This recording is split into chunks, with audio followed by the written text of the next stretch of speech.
everyone, it's Gavin from Balls to You. As the title suggests for this video, this is particularly aimed at those people who are struggling with their ball pythons not feeding. I've had a few emails recently and messages, which I don't mind at all, asking me for any advice to do with their animals not feeding. And there's a secret behind this, or a secret method, and that is, there isn't one. Plain and simple. Unfortunately, guys, there is no magical answer. Yes, do this and your snakes will feed forever. It doesn't work, I'm afraid, guys. Ball pythons are, or have been, renowned for being picky feeders.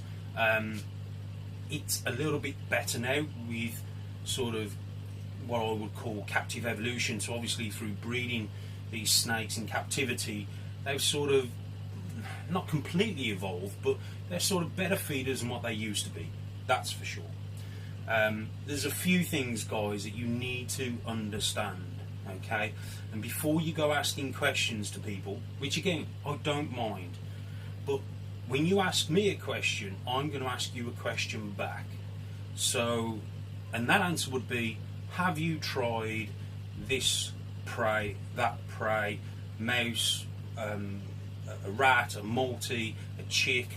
Have you tried them all? Have you tried different sizes? So there's certain things that I'm going to be asking you, and this is going to go backwards and forwards. And that's just the prey that we're offering to these animals, their food. There's a lot more involved. There's temperature. Has there been a sudden rise or dip in temperature in where you're keeping your animals? Have you moved them? Have they been moved from one location to another? Have you changed the tub size? So have you upsized a snake from a small tub into a bigger tub? Have you changed anything in the enclosure? So have you cleaned out the tub and then tried to feed the snake on the night? Because again, guys, as I've said previously in my videos, you feed a dirty tub. And I know that sounds a bit gross, but that snake is at home in its own environment. It's a bit of shed and it's smell and it's sort of, okay, a little bit of wee, a little bit of poo. It doesn't hurt it, because basically that smell makes that snake feel secure. And these are very shy, snakes at the end of the day. They are what they are. So your job is to make them feel secure and happy as possible. So again, going back, have you cleaned out the tub on that particular day that you're going to feed?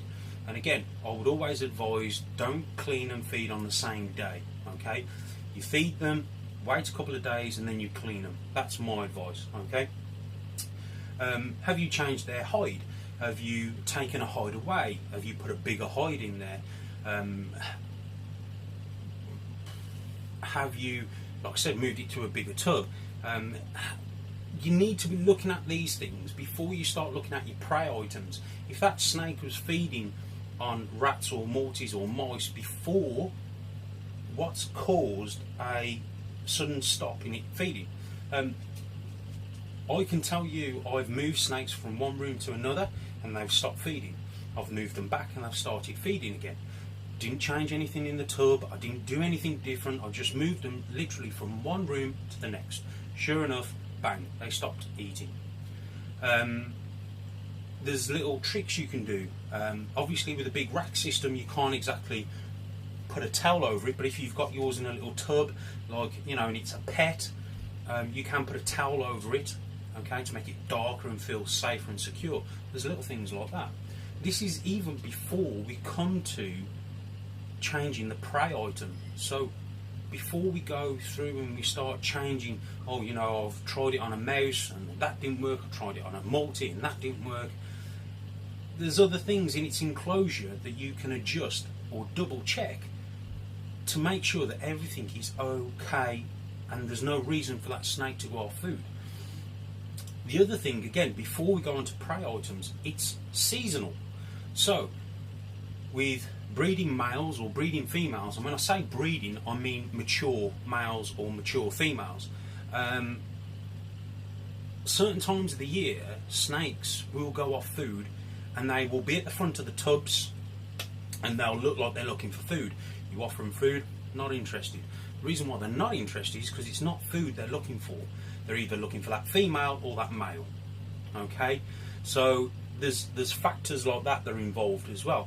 Some males won't actually feed until they've bred. So sometimes you have to take a male, and again this is more for breeders rather than pets, people who keep them as pets, and you're going to introduce it to a female. Now, does it work all the time? No, it doesn't. I've certainly found some of my males, again some, won't feed until they've bred. So you'll put them in with a female, they'll lock, do their thing, he'll finish, take him out, put him away. Not that night, but the next night he'll feed. Again, very similar with the females. So with some of the females, they'll be growing their follicles, so they'll stay on the cool end, and I've noticed when they're doing that they'll tend to go a little bit picky with their food and go a little bit off, because what they're actually doing is they're waiting for a male to come along. So we're going to put a male in, the male's going to lock, they're going to see that the male, you know, there's a male about. Now they want to go from growing from keeping the follicle development at a certain size to grow it further. And for them to grow the follicles and obviously to produce viable eggs, they need a fat source, they need a fat reserve, they need that to produce, you know, the eggs and the follicles. So what the female will do, she'll, believe it or not, she'll check her own fat, she'll check herself out basically, she'll check her own fat reserves, and she will then decide, have I got enough? Yes, okay, I don't need to feed, so I'll just keep doing what I'm doing, keeping myself cool, and I'll keep seeing that male, this, that and the other, growing the follicles, and then they'll get to a stage where maybe she does need to feed. So all through this process of your female going through this non-eating stage and keeping herself cool and wrapping around the water bowl, you still want to be offering her food, but make it like once every 2 weeks, okay? And again, make it so you're not going to waste that prey item or that rat, so you can offer it to another snake, okay? So offer it to the stubborn female first. If she doesn't want it, then you can pass it around or pass it off to another snake. So the females can actually sort of go off food for that reason. Now, a lot of people, again, due to the breeding season, if you're keeping your animal or your snake as a pet, if you've only got the one, typically they don't really sort of, I've never really seen them go off food. They just go through this little thing of eating slow and on a regular basis, so once every week or once every 2 weeks, and they'll do that for the rest of their life. If you've got a male and a female in the same room, okay, one male, one female, obviously they're going to smell each other. So when they get sexually mature, they're both going to want to breed. Now, as I've said before in my other videos, a female can be 1,000 grams but be 2 years old and she's ready to breed. Now, as breeders, again, as I've said in previous videos, we may not breed at 1,000 grams. Some people breed at 1,300 grams, some people breed at 1,500 grams, some even as high as 1,700 grams. But to that female is mentally sexually mature, so that's what she wants to do. Now, what I have seen before in the past is females be 1,000 grams, start breeding, and actually put on 700 grams before she dropped a clutch of eggs, due to her going into a feeding crazy mode, you know, just wants that food, smash food. You'd feed her every night and she'd take 2 a night easily. I've seen them put on 700 grams, okay? So, and again, we haven't even got to the prey item yet, or to the food item, to even discuss about changing that. We've just talked about its living conditions, its maturity, you know. Normally hatchlings are pretty much, they'll eat every day, okay? When they start to get juveniles, they tend to back off a little bit, but again, it's how you condition your snake. Again, I use the word condition because I do feel you can condition your snakes into when they want to feed. All my snakes feed on a night. They're nocturnal, they sleep in the day, they hunt at night. It makes sense to feed them at night. So again, before we've even changed the prey item, we're looking at when we're offering the snake the food. So we're not offering the snake during the day. We're going to offer it at night, and I'm not talking 7 o'clock at night. I'm talking like 9, 10 o'clock at night. Again, you're going to be looking at your snakes, checking out when they're active, seeing when they're moving, what they want. These are your snakes, not mine. Okay, it's very difficult for me to give a diagnosis over a message or an email. And again, I don't mind helping you guys, but it's only you that know your snakes. And this is when you basically figure it out for yourself. And again, every snake's different. Every time it may stop eating, it may be due to a different reason. But you need to know that snake inside and out for you to determine why it's gone off its food. Again, as I've said before, we're not even getting to the changing the prey item yet. Okay, and we're already looking at stuff like temperature, humidity. Have you changed something? Have you changed the tub? Have you changed the hide? Have you cleaned the hide or the tub before you've offered it food? Are you feeding it on a night? And again, guys, not at 7 o'clock on a night. That's tea time. For them, that's like 6 o'clock in the morning. We're talking like sort of like 9 o'clock, 10 o'clock at night. Okay, when they're more active, you need to be offering the food at that sort of time. Then we get on to the prey. Again, it's how you offer the food. I do a jug of hot water, not lukewarm, hot water. I dip the head of the rat in, I wipe off the excess water, and then I offer it to the snake. Don't forget, it's got heat pits, okay? A heat signature is what can decide where the snake's going to strike. So obviously you want it to strike the head, so that's why you dip the head in and then you offer it to the snake. Not only that, the warmth of that hot water will increase the smell of the rodent by tenfold. They'll get crazy. I feed my snakes in over 3 or 4 days. So I split the collection up and I go like, right, I'm going to feed 20 on this day, 20 on that day, 30 on this day, then the hatchlings on that day. Well, I can tell you, as I'm feeding, due to the smell, and we can't smell it really, but due to the fact that the snakes can smell it, you can see all the snakes start to go crazy. They all come to the front of the tub because they all think it's feeding time again. Okay, so that is one trick that I always advise people to do. Okay, dip the head in hot water, offer it to your snake. Okay, and again, guys, we haven't even changed the prey item. So you need to do a bit of investigation work. Check out what your animals are doing, watch what they're doing, know what your snakes prefer, okay, and how they feed. Again, guys, every one of them are different. Okay, so onto the prey item. Now, there's 4 types of prey. We've got mice, African soft-furred rats, rats, and chicks. Well, chicks, I'm not going to comment anything on chicks because I don't feed chicks. I've never had to feed chicks, so we're going to leave chicks out. And we're going to go to the mice, the African soft-furred rat, and the rats. Right.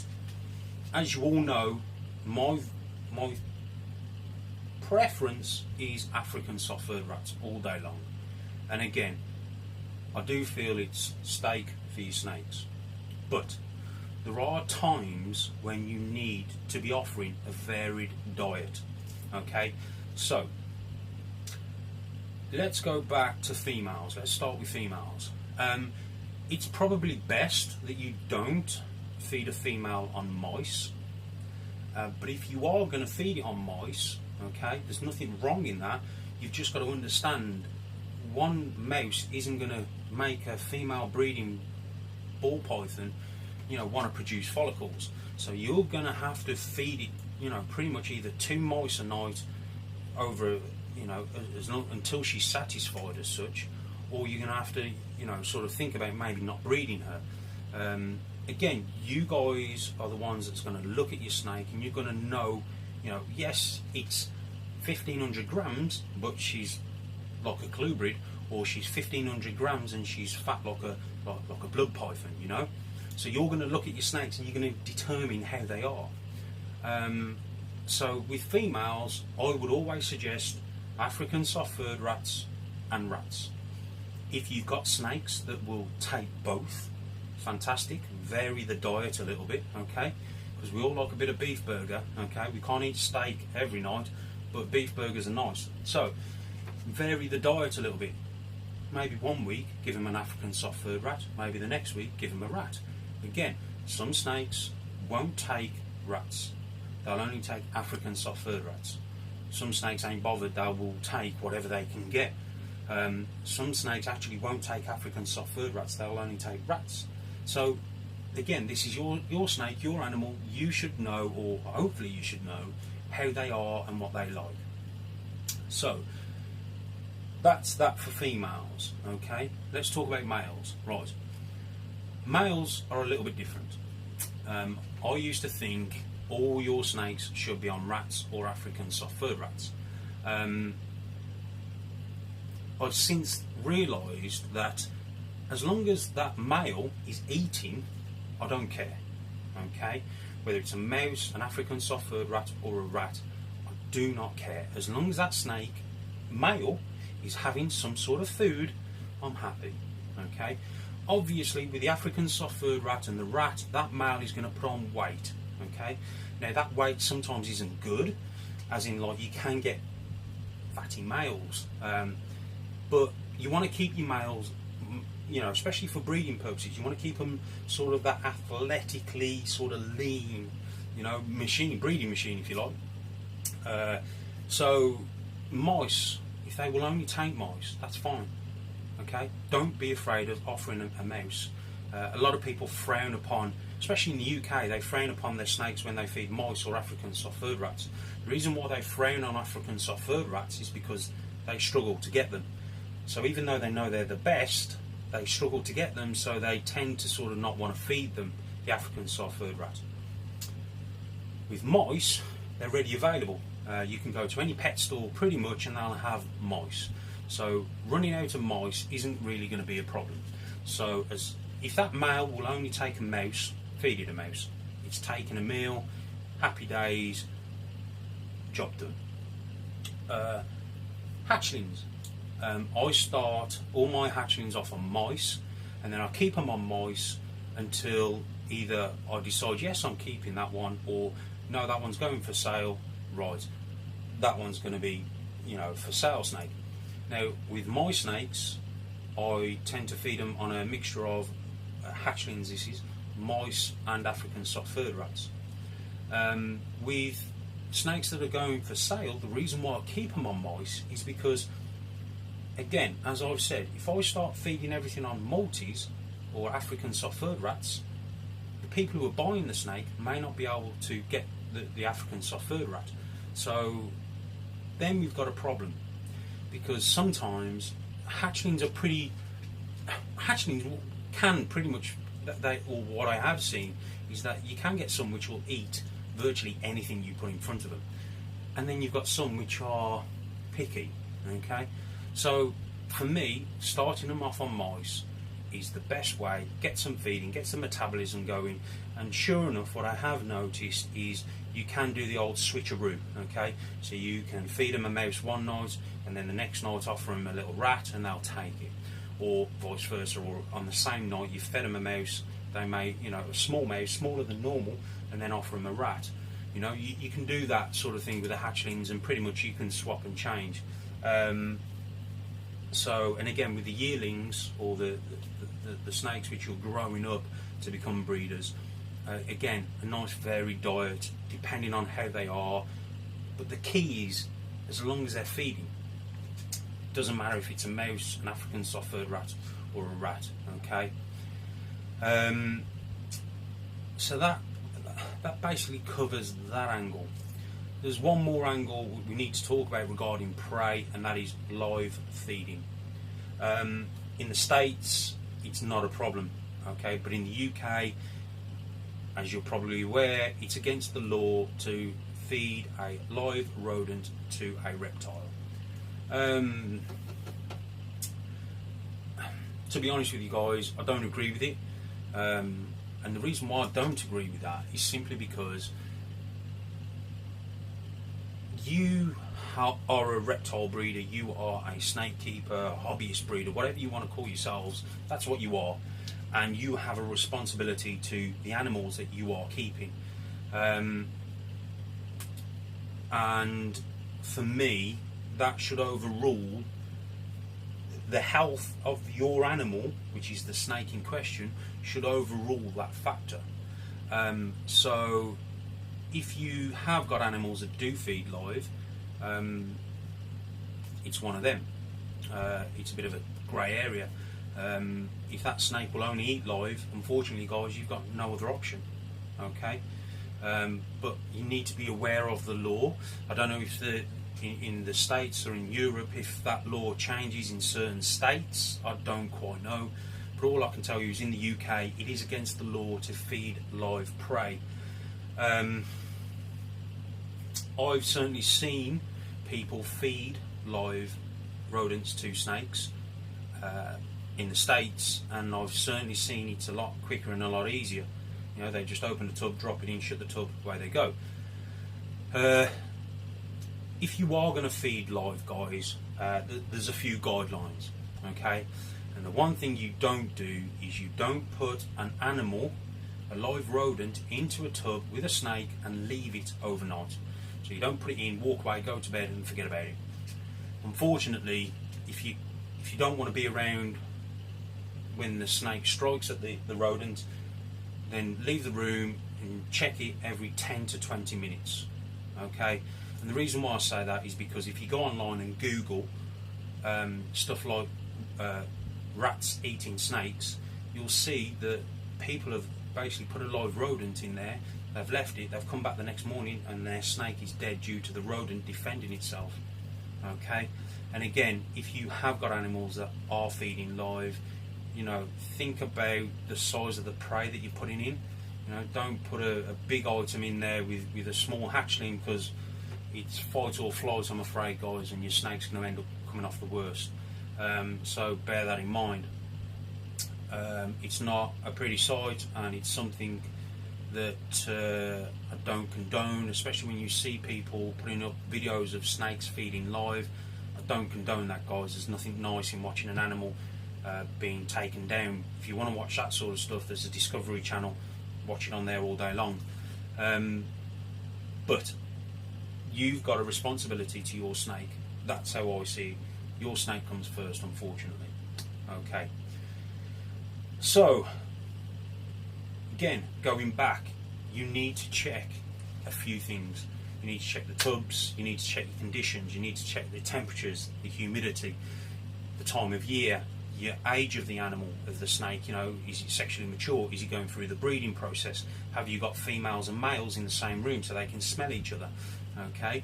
You will also want to be looking at, again, like I said, when you're feeding your animal, okay, and then look at your prey. If you've answered all them questions and everything's tick, yes, everything is bang on, then you move on to changing the prey item and you change it around.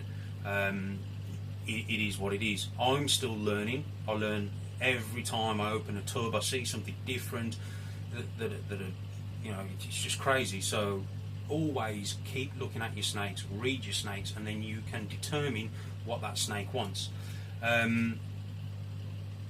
I haven't got the answers, guys, okay? You guys have. You know your snakes. You should know what's different.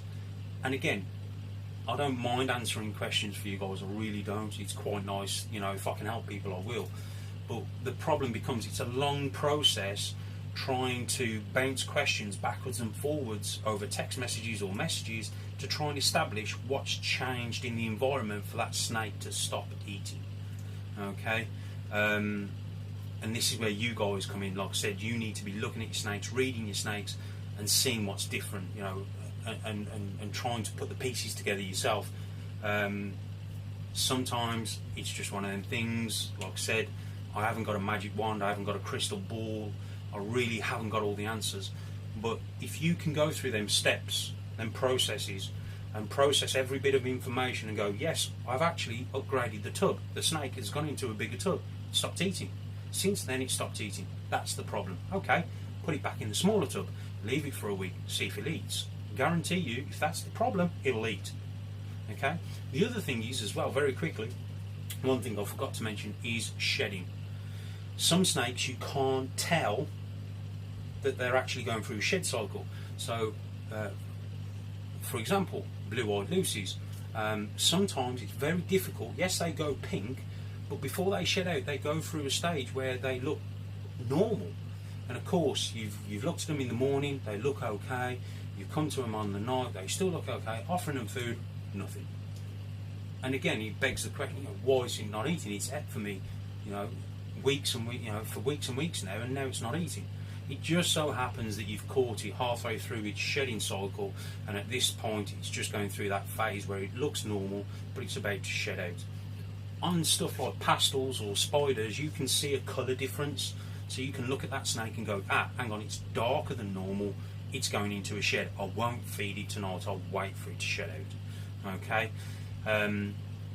So again, there's that factor to bring into play as well. So if there's any questions, please put them in the comment boxes below. We have, guys, we've still got loads of clutches coming. I've had a couple of dinker clutches which I've cut open, which I haven't put up on YouTube. Just because I'm just sort of keeping them a little bit under wraps at the minute. We've got more clutches coming. I've still probably got another, at least another 5 females possibly to lay, and then sure enough, guess what? The next season's coming in. So this could be an all year round season for me. So keep watching. We've still got some real good clutches in the incubator. We've got a pied clutch coming up next. We've got a orange clutch, which is obviously the orange dream to hypo clutch. I've just had a clutch from my pewter girl. She was bred to a lesser bee and an orange dream towards the end. So there's loads of clutches coming, loads of stuff. If you've got any questions, I've also still got banana stuff coming, bumblebee stuff, enchi to bumblebee, enchi to banana and enchi to pastel clown. Possibly make some hets. What else we got? We got pastel het ultramale stuff coming. She was bred to another pastel het ultramale male and a spider het ultramale male. So it could be some interesting stuff from there. So yeah, there's loads of stuff coming, guys. So please keep tuned, keep watching. If there's anything I can help or any suggestions on any videos that you may want any information on that I can help, I will.